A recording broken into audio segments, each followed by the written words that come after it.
ఒకటి చెప్తున్నా వినండి. జీవితంలో ఎప్పుడూ ఒంటరిగా మాత్రం ఎక్కడ పోకండి. పోతే లేనిపోయిన పరేషాన్, మైండ్ ఖరాబ్ అయిపోద్ది. మీకు పిచ్చాసుపత్రిలో ఉన్నట్టు ఫీల్ అవుతారు. ఒంటరిగా మాత్రం పోవద్దు. చెప్తున్నా వినండి. ఏం చేయాల్సి వస్తుంది? ఊరికి పోతే కూరలు పసలు ఆడుకోవాల్సి వస్తుంది.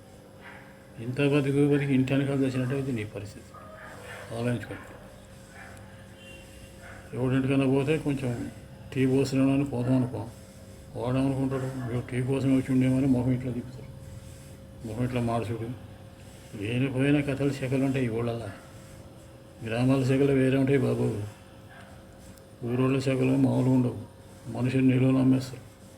గట్లుంటాయి కథలు. చూసి అమాయకం ఉంటారు. కాబట్టి ఒంటరిగా జీవితం ఎక్కడికి పోకురా నాయన, లేనిపోయిన తిప్పలు పడతావు.